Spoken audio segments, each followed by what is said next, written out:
Hi, I'm Chad with Move For a Guitar. This lesson is from our series Guitar Chords for Beginners. In a previous lesson, I showed you how to play an open G/F sharp chord. In this lesson, I'm going to show you another version of the open G/F sharp chord. Here's a G/F sharp.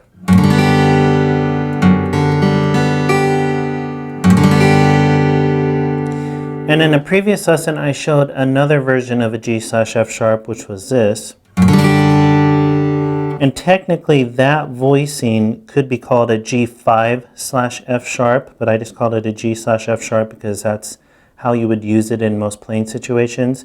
But technically, that first one I showed you is a G5/F sharp, and this one is a G/F sharp.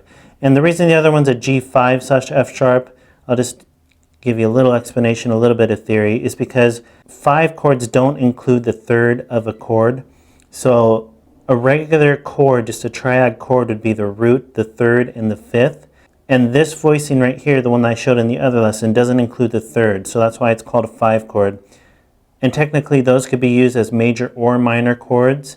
But for this voicing, you're almost always going to find it used just as a major chord, because you'll be going, a lot of times you would use it going from the G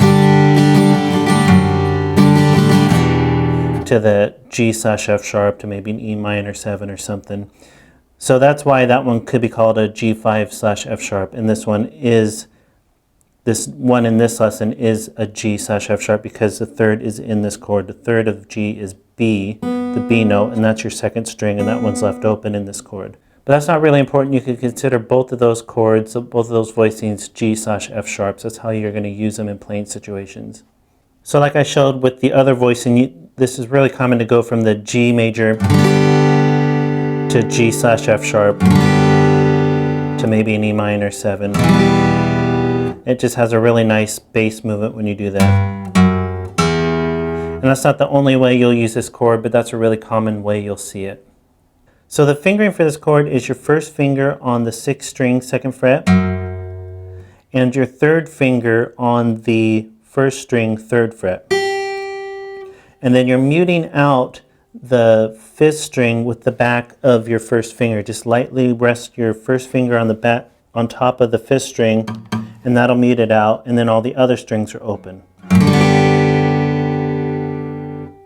And if your hands are really small, if that's an awkward stretch for you, you could replace your 3rd finger with your 4th finger.